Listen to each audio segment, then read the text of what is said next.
one of the most severe and drastic effects on GAs, in my view, occurred last year when, because of the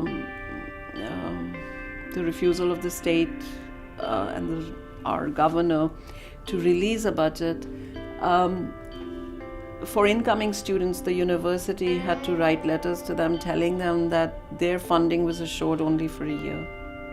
Now, when graduate students come here, they often come with their families, or even if they're by themselves, they're still supporting themselves. Not to be assured of funding for the next year, I think seriously affected the number of grad students we could get.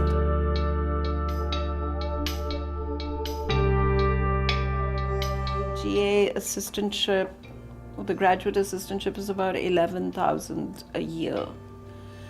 And out of which they pay, so they don't pay tuition, but they have other kinds of fees, including for health or, the rec center and stuff. So I think they get only about 9,000 a year. And I just want to say that they are actually adults.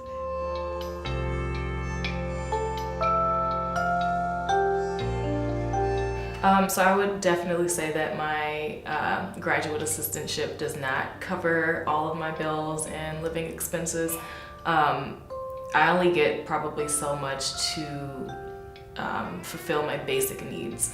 I don't want to have to ask my parents for money, but sometimes I do have to, say, hey, I had to pay my insurance this month. Do you mind picking up the bill this month and I'll pay you back?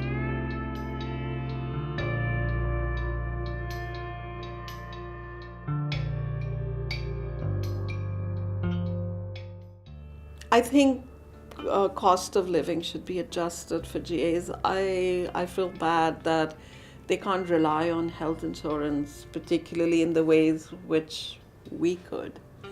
I think that's a serious, existential problem. Health, I think, is in an emergency situation, they shouldn't be getting paid what we were getting 18 years ago.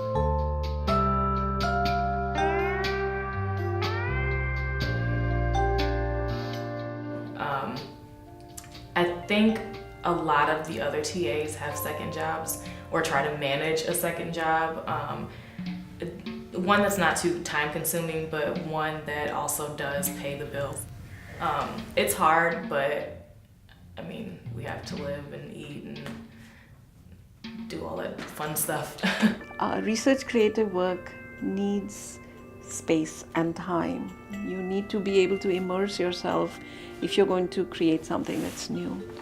If they're doing 20 hours of work with us and then they're working elsewhere, they're just going to be exhausted and distracted. So it's going to take away from their work, which I think is a loss to the university and to the public. And then, of course, they're going to not be able to give of themselves to the students. And that would affect us as well. So we need to reprioritize. That's the big picture.